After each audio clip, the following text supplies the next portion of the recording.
বলিউডে নিজের অবস্থান পোক্ত করার পর এবার ভিন্ন পথে হাঁটছেন বিদ্যা বালান। গণমাধ্যমে গুঞ্জন ছড়িয়েছে রজনীকান্তের সঙ্গেই পর্দায় হাজির হতে যাচ্ছেন দক্ষিণ ইন্ডাস্ট্রিতে। তামিল ছবি জেলার দুয়ে একটি গুরুত্বপূর্ণ চরিত্রে দেখা যেতে পারে অভিনেত্রীকে।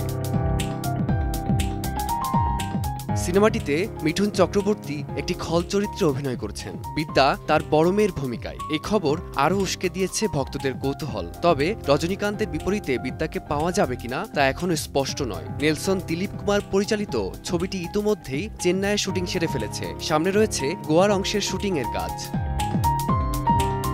কেরালার মেয়ে বিদ্যা কাজ করেছেন নানা ভাষার ছবিতে। তবু দক্ষিণ ভারতের নিজের ইন্ডাস্ট্রিতে তার এই অভিষেক যেন এক অর্থে দেরিতে পাওয়া স্বীকৃতি। এর আগেও নেরকোন্ডা পারবায়ে তাকে দেখা গিয়েছিল, তবে সেটা ছিল ক্ষণিকের উপস্থিতি।